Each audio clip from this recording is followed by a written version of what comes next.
बिस्मिल्लाहिर्रहमानिर्रहीम। अस्सलाम वालेकुम नादरीन, आप यूट्यूब चैनल देख रहे हैं। मैं इमरान खान हूँ। इमरान खान साहब ने अपनी एक्टिविटीज़ को बहुत तेज़ कर दिया है। दूसरी जानिब इमरान खान साहब से मुलाकातों को कम करने की कोशिश की जा रही है। अब सिचुएशन मैंने आपके सामने जो रखी, गुज़िश्ता 2 वीलॉग्स में चीज़ें उसी तरफ जा रही हैं। इमरान खान साहब जो हैं वो इस बात को भांप चुके हैं कि मुज़ाकरात के बहाने हुकूमत 26 नवंबर के साने को डाउन करना चाहती थी और वो टाइम लेना चाह रहे हैं, और पाकिस्तान तहरीक इंसाफ ने उनकी ये मदद ऑलमोस्ट कर दी है।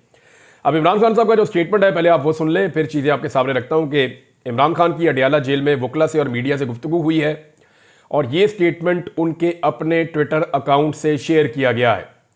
मुज़ाकरात के हवाले से गैर संजीदगी का अंदाज़ा इस बात से लगाया जा सकता है कि मुज़ाकराती कमेटी से मेरी मीटिंग तक नहीं करवाई गई। ऐसा लगता है जैसे मुज़ाकरात का मकसद सिर्फ और सिर्फ वक्त का ज़िया था ताकि 26 नवंबर के इस्लामाबाद कत्ल पर अवामी रद्द-ए-अमल या रिएक्शन को कम किया जा सके।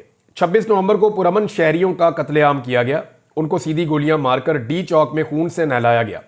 हमारे कई अफराद अब तक लापता हैं।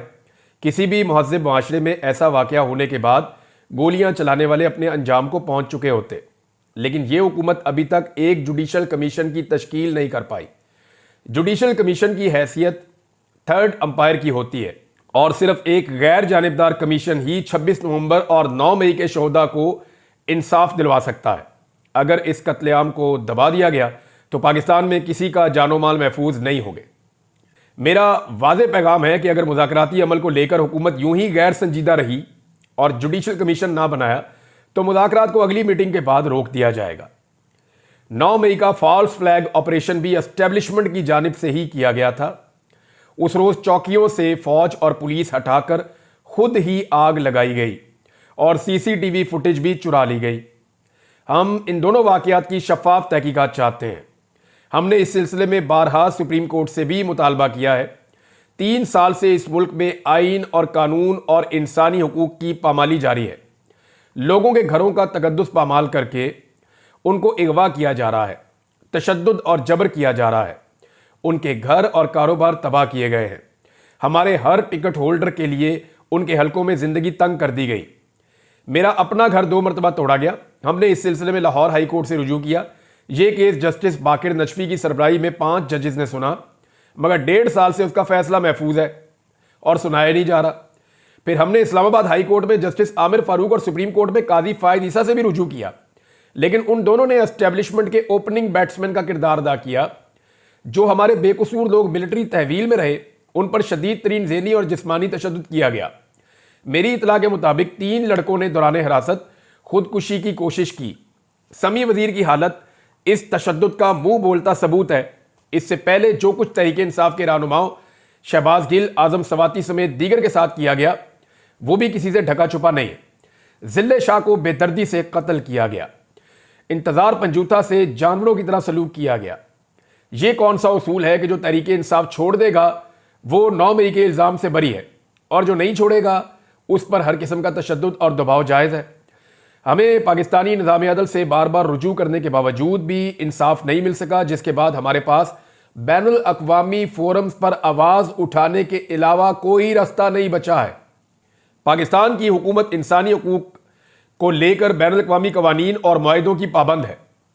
मैंने वकला को हदायत की है कि इन मामलात को आलमी फोरम्स पर उठाया जाए और पाकिस्तान में जारी इंसानी हकूक़ की खिलाफ वर्जियों पर अपनी आवाज़ दुनिया तक पहुंचाई जाए। मेरा ओवरसीज़ पाकिस्तानियों को भी यही पैगाम है कि पाकिस्तान में जमहूरियत और इंसानी हकूक़ का खात्मा करके जंगल का कानून नाफिज कर दिया गया है। इसलिए आपकी जानिब से तरसीलात ज़र का बाइकआउट बहुत अहम है। पाकिस्तान में मुकीम आपके प्यारों को भी वही हुकूक हासिल होने चाहिए जो आपको बैरून ममालिक में हासिल है। जब तमाम एजेंसियों को एक सियासी जमात को कुचलने पर लगा दिया जाएगा फिर दहशतगर्दों से कौन लड़ेगा? यही रिमार्क सुप्रीम कोर्ट के जजेस जस्टिस अतर मिनुल्लाह और जस्टिस मंदोखेल ने भी दिए हैं कि खुफिया इदारों को सियासी इंजीनियरिंग पर लगा दिया गया है। झूठ बोलकर हमारी हुकूमत पर तालिबान की आबादकारी का इल्ज़ाम लगाया गया। हमारी हुकूमत के दौरान बल्कि हुकूमत के खात्मे के 1 साल बाद तक भी दहशतगर्दी ने सर नहीं उठाया था। यह सब कुछ उन्हीं का कसूर है जो बलूचिस्तान के हालात के जिम्मेदार हैं। इन सब तजर्बात की बदौलत पाकिस्तान में मईशत का हाल बदतरीन है। वर्ल्ड बैंक की हालिया रिपोर्ट के मुताबिक मजीद 1 करोड़ 30 लाख अफराद गुर्बत की लकीर से नीचे जा चुके हैं। अदलिया, नैब, FIA, पुलिस समेत हर इदारा तहरीक इंसाफ के पीछे लगा दिया गया है, जिसकी वजह से मुल्क का सियासी और माशी निज़ाम दरम बरम है और अदम इस्तेहकाम उरूज पर है। जब तक सियासी अदम इस्तेहकाम रहेगा, ग्रोथ रेट सिफर होगा। यह सब 10 साला आमरीत के मंसूबे को मजबूत करने के लिए किया गया है। जो भी इस लाकानूनियत का साथ देता है, उसकी अरबों की चोरी माफ कर दी जाती है। पाकिस्तान की तारीख में किसी लीडर पर 280 केसेस नहीं बनाए गए। ऐसा सिर्फ जनरल याया ने मुजीबुर रहमान के साथ किया था, जो मेरे साथ किया जा रहा है।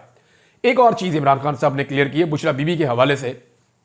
उन्होंने कहा कि बुशरा बीबी एक घरेलू और पर्दादार खातून है, उन पर बेबुनियाद और झूठे केसेस सिर्फ मुझे दबाव में लाने के लिए बनाए गए।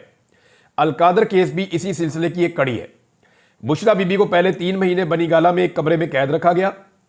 उन्होंने खुद हाई कोर्ट में पटिशन दायर की कि मुझे आम कैदियों की तरह जेल में रखा जाए।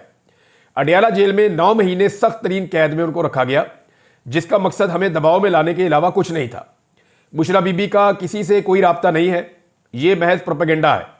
हमारी मुज़ाकराती कमेटी ही इन मामलात को देख रही है। बुशरा बीबी के खिलाफ सोशल मीडिया कंपेन की शदीद अल्फाज में मजम्मत करता हूं।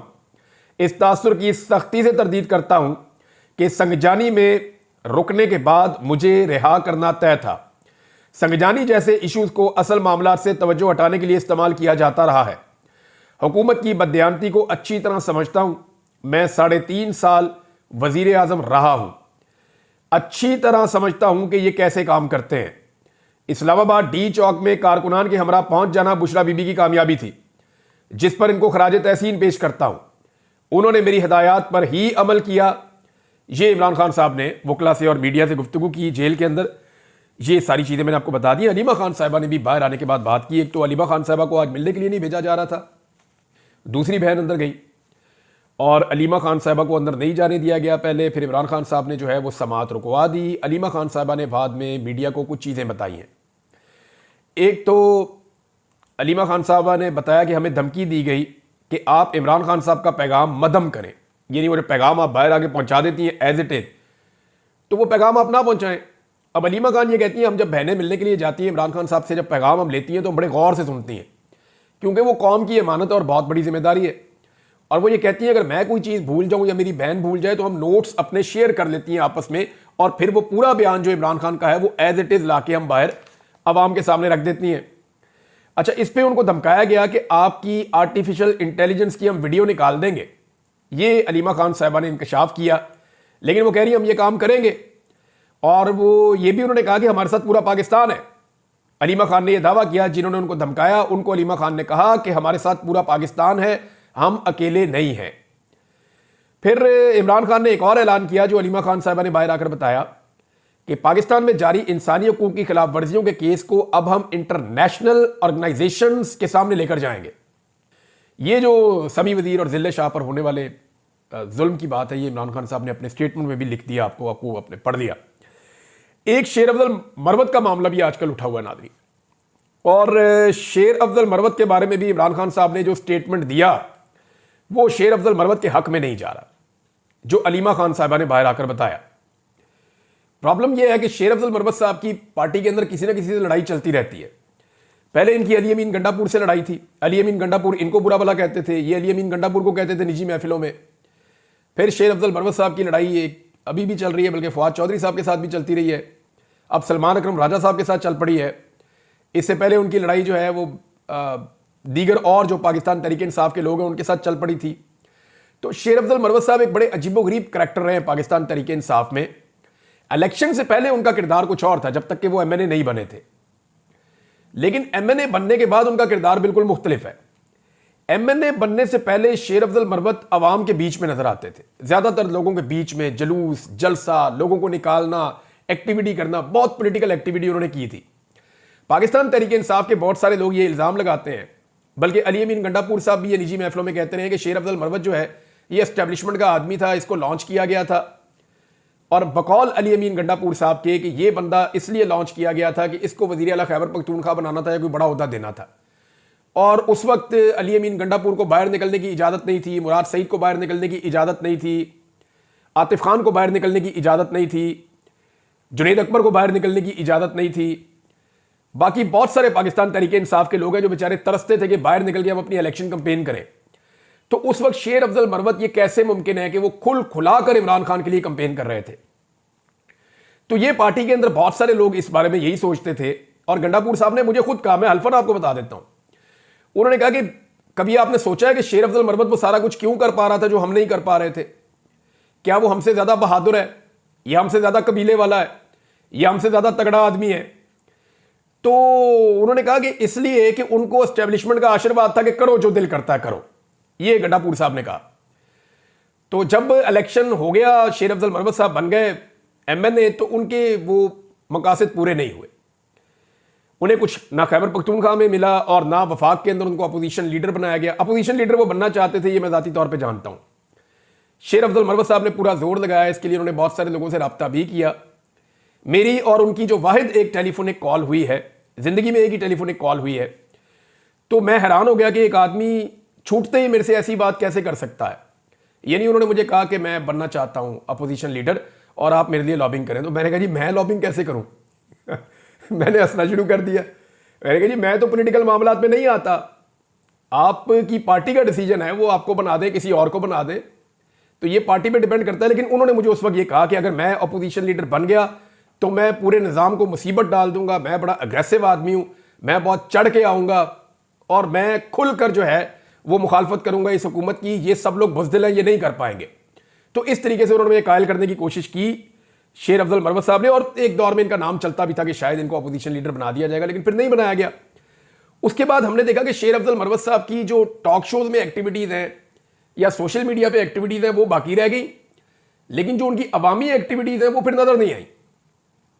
ये 2 दफा इस्लामाबाद की जानिब पाकिस्तान तहरीक इंसाफ गई है, तो शेर अफजल मरवत साहब वहां इस्लामाबाद में ही थे दोनों दफा, लेकिन हमें उनकी कोई एक्टिविटी दिखाई नहीं दी। जो इनके बारे में एक बहुत बड़ा ऑरा बना हुआ था कारकुनों में कि ये बहुत बहादुर आदमी है और शेर अफजल मरवत साहब हर जगह पे फ्रंट से आगे लीड करेंगे, उसको वो डैमेज हुआ अनफॉर्चुनेटली। हालांकि शेर अफजल मरवत साहब ने बड़ी इज्जत हासिल की थी। इमरान खान साहब ने एक दिन इनको जेल में कहा था कि शेर अफजल मरवत जिस तरह तुम एक रफ्तार से ऊपर गए हो ना, इसी रफ्तार से नीचे आ जाओगे, तो अपने आप को जो है वो दुरुस्त करो। लेकिन शेर अफजल मरवत साहब ने इमरान खान साहब को जो पहला नुकसान पहुंचाया वो उन्होंने सऊदी अरब के हवाले से एक बड़ा अजीब मुतनाज़ स्टेटमेंट दे दिया। उसके बाद फिर हम ये देखते रहे कि शेर अफजल मरवत साहब जो है वो पार्टी में कभी इससे लड़ाई कभी इससे लड़ाई, तो वो उनकी चलती रहती है। आजकल सलमान अकरम राजा साहब के ऊपर उन्होंने जो है वो अटैक किया हुआ है। अब अलीमा खान साहिबा ने जो इस बारे में बोला, उन्होंने कहा जी एक तो सलमान अकरम राजा साहब को इमरान खान साहब ने पार्टी का सेक्रेटरी जनरल बनाया। इससे पहले भी एक सेक्रेटरी जनरल पार्टी के ऐसे थे जो इमरान खान साहब ने अपनी पार्टी के लोगों से पूछा कि आप ये मुझे इजाज़त देते हैं कि मैं नॉमिनेट कर दूं, तो पार्टी ने जब उनको अलाउ किया तो उस वक्त इमरान खान साहब ने जहांगीर तरीन को ओहदा दिया था। ये मुझे बात बताई थी डॉक्टर आरफ अलवी ने, काफ़ी पहले की बात है, जब आरफ अलवी साहब सदर पाकिस्तान भी नहीं बने थे तब बताई थी उन्होंने मुझे ये बात। तो ये इमरान खान साहब ने अपने इख्तियार को इस्तेमाल करते हुए सलमान अकरम राजा साहब को चुना है। कुछ देखा है तो उन्होंने चुन लिया। अब यहां पे अलीमा खान साहबा कहती हैं वो इमरान खान की चॉइस है तो ऐसा ना किया जाए। साथ ही उन्होंने एक और बात की कि इमरान खान ये समझते हैं कि उनकी पार्टी में लोग इन्फिल्ट्रेट किए गए हैं, यानी उनकी पार्टी में लोग इंजेक्ट किए गए हैं और ऐसे लोग उनकी पार्टी में हैं जो जासूस टाइप के लोग हैं। इस तरह से ये रिपोर्ट हुआ है। बहरहाल मरवत साहब को जो है वो उनकी बड़ी मकबूलियत है पाकिस्तान तहरीक इंसाफ में, अभी भी कुछ नहीं बिगड़ा। वो अपने मामलात को इमरान खान के ताबे करके और उस अंदाज में अगर चलेंगे तो मेरे ख्याल में चीज़ें ठीक रहेंगी। अदरवाइज ये पाकिस्तान तहरीक इंसाफ बड़ी जालिम पार्टी है। मैंने इसके अंदर परवेज़ खटक को जो है वो टके टुकड़ी होते हुए देखा है, मैंने इसमें महमूद खान को टके टुकड़ी होते हुए देखा है, मैंने इसमें बहुत सारे लोग जिनके बड़े बड़े नाम थे, यानी असद उमर को इमरान खान साहब के बाद नायब कहा जाता था कि ये ब्रेन है, तो मैंने टके टुकड़ी होते हुए देखा बहुत लोगों को। तो शेर अफजल मरवत साहब को तो अभी ज़्यादा टाइम भी इस पॉलिटिकल पार्टी में नहीं हुआ। पाकिस्तान तहरीक इंसाफ ने, क्योंकि इमरान खान साहब ने फैसला किया कि बैनुल-अक़वामी सतह पे चीज़ों को लेकर जाएंगे और वैसे भी अब चीज़ें बैनुल-अक़वामी सतह पे जा रही हैं, कुछ डॉक्यूमेंट्रीज बन रही हैं, कुछ एविडेंसेस कलेक्ट किए जा रहे हैं, जो स्पेशली जो बरतानिया में पार्लियामेंट्री ब्रीफिंग होने जा रही है, अमेरिका में कांग्रेशनल मीटिंग होने जा रही है और उसके बाद अमेरिका में एक बाइंडिंग रेजोल्यूशन जो है वो पास करवाने की पाकिस्तानी ओवरसीज कोशिश कर रहे हैं। अगर ये एक्टिविटीज़ हो जाती हैं तो नेक्स्ट फेज़ के अंदर, क्योंकि इस वक्त कनाडा में अपनी सिचुएशन उनकी इतनी अच्छी नहीं है, उनके अपने रौले पड़े हुए हैं, तो कनाडा में भी इस किस्म की एक्टिविटीज़ ओवरसीज प्लान कर रहे हैं जबकि यूरोप में जो होने जा रहा है, यूरोपीय यूनियन और यूरोप में, ये आप देखेंगे आने वाले दिनों में। लेकिन पाकिस्तानियों की एक बहुत अच्छी बात है, मेरी जितने भी ओवरसीज पाकिस्तानियों से बात हुई है, अब वो चाहे पाकिस्तान तहरीक इंसाफ से उनका ताल्लुक है, और बहुत सारे ऐसे हैं जिनका ताल्लुक है ही नहीं, वो सिर्फ पाकिस्तान की बात करते हैं। वो ओवरसीज एक ही बात करते हैं कि हम पाकिस्तान के ऊपर किसी भी एक पाबंदी के हक में नहीं है। हम नहीं चाहते कि पाकिस्तान के ऊपर एक टके की या कोई एक लफ्ज की पाबंदी भी लगे। वो ये कहते हैं कि हम पाबंदियां उन बंदों पे लगाना चाहते हैं जिन्होंने पाकिस्तान को यहां तक पहुंचा दिया है। वो ये कहते हैं कि रजीम चेंज ऑपरेशन के किरदार हो या जुल्म और फस्तायत के पीछे छुपे हुए दस्ताने पहने हुए हाथ हो। वो कहते हैं जी हम इन सारों को फिक्स करना चाहते हैं, वो लोग जो इस्तेमाल हुए वो भी और जिन्होंने इस्तेमाल किया वो भी। और ये लगभग 1-2 दर्जन लोग हैं जिन्होंने पाकिस्तान में उदम मचाया हुआ था। इनके खिलाफ वो चाहते हैं कि बैनुल अक़वामी पाबंदियां लग जाएं, और इसके लिए ओवरसीज पाकिस्तानी काम कर रहे हैं। अब देखें, पाकिस्तान में जो ब्यूरोक्रेट रिटायर होता है बेचारा, या कोई फौजी ऑफिसर रिटायर होता है, या कोई सियासतदान जो है उसकी फैमिली है या सारा कुछ है, ये दौड़ दौड़ के जाते हैं उधर बरतानिया में, और ये दौड़ दौड़ के जाते हैं यूरोप में, अमेरिका में। वो मुल्क इनको पसंद है, ये बाकी जिंदगी वहां जाके गुजारते हैं। अब वहां पे अगर इनके लिए पाबंदियां हो जाएं तो इनके लिए बड़ा सीरियस इशू हो जाएगा, और ये वहां पाबंदियां लगवाना चाहते हैं, ट्रैवल के ऊपर पाबंदी लगवाना चाहते हैं, असासे जो हैं वो मुंजमद करवाना चाहते हैं, और तीसरा इनके वीज़े जो हैं वो कैंसिल करवाना चाहते हैं, और आइंदा के लिए इनके वीज़ों पर पाबंदियां लगवाना चाहते हैं। ये ओवरसीज पाकिस्तानी चाह रहे हैं कि इंडिविजुअल्स को, उन इनफरादी शख्सियात को टारगेट किया जाए जो जुल्म और जबर और फस्तायत की अलमबरदार है, ना कि पाकिस्तान को कोई नुकसान पहुंचे। तो ये अच्छी स्ट्रेटजी है, मेरे ख्याल में सबकी यही होनी चाहिए। हालांकि बेनज़ीर भुट्टो साहिबा ने एक दौर में यह भी कहा था कि पाकिस्तान की इमदाद ही बंद कर दी जाए, और उन्होंने यह कहा था कि पाकिस्तान की इमदाद को मशरूत कर दिया जाए पाकिस्तान में इंसानी हुकूक की पाबंदियों के हवाले से। वो ये कहती थी कि पाकिस्तान के जो मिलिट्री जनरल्स हैं वो पाकिस्तान में जुल्म और ज्यादती करते हैं, तो जब उन्हें यह नजर आता है कि वो जुल्म और ज्यादती कर रहे हैं, इसके बावजूद पाकिस्तान को इमदाद मिल रही है, तो वो जुल्म और ज्यादती को बंद क्यों करें।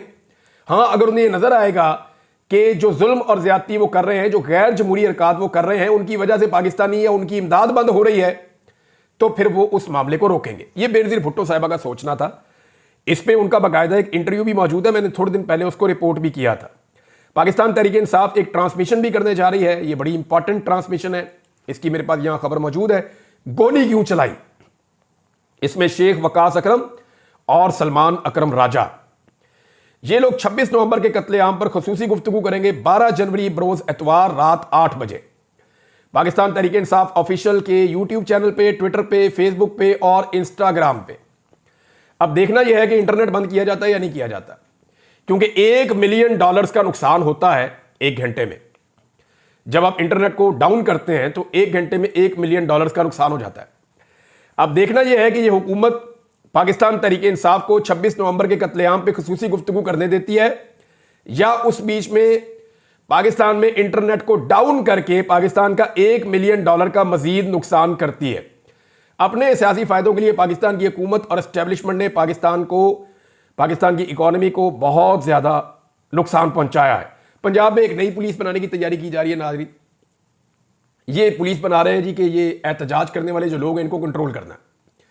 किसान आ जाएं, मजदूर आ जाएं, डॉक्टर आ जाएं, पॉलिटिकल पार्टी आ जाए, इनको कंट्रोल करना है। तो ट्रेंड बंदे नए लाए जा रहे हैं, उनके लिए नई गाड़ियां, नया सामान, सारा कुछ। बल्कि उन्हें ट्रेंड कुत्ते दिए जाएंगे जो कुत्ते लोगों को भगाएंगे। यानी ऐसे कुत्ते ट्रेंड किए जाएंगे जो कुत्तों के, यानी अब अवाम पे कुत्ते छोड़ने हैं इन्होंने। नौजवानों के ऊपर एक तरफ कहा जाता है नौजवानों में आपकी बाहूं, दूसरी तरफ नौजवानों के लिए कुत्ते ट्रेंड हो रहे हैं कि नौजवानों के ऊपर जब वो एहतजाज करेंगे अपना हक मांगने के लिए, तो उन पे कुत्ते छोड़े जाएंगे कि इन पे कुत्ते छोड़ो, इनको भगाओ। तो ये डॉन के अंदर खबर छपी है। इस किस्म की प्लानिंग पंजाब में की जा रही है, इसके लिए बहुत बड़ा बजट भी रखा गया है। तो तरजीहात आप पाकिस्तान की देख लें। दूसरी तरफ मरियम नवाज ने जो खौफ फैलाने की कोशिश की, तलबा को डराती हैं हर जगह पे जाके, देखो बच्चों अगर आप एहतजाज करोगे तो आप पे पर्चे हो जाएंगे, आप गिरफ्तार हो जाओगे, आपका ये कर देंगे, आपका वो कर देंगे, तो आपने किसी की बात नहीं माननी। यानी वो ये कहती है कि जो साड़ी नहीं मननी तो किसी दी ना मनो। तलबा ने जो मरियम नवाज का पोल खोला ना मरियम नवाज के यूनिवर्सिटी से वापस जाने के बाद, यानी वो इंटरव्यूज कुछ रिपोर्टर्स ने किए, वो खराज तहसीन के लायक हैं। जो मकामी सहाफ़ी हैं वो पहुंच गए, उन्होंने जाके तलबा से पूछा बताओ जी मरियम नवाज आ रही है या मरियम नवाज आई है, दसो की लभ्या। तो तलबा ने जो बैंड बजाई है, यानी 90% से ज़्यादा बच्चे जो हैं उन्होंने वो चीज़ें सुनाई हैं कि वो सुन के आप कानों को हाथ लगाएंगे।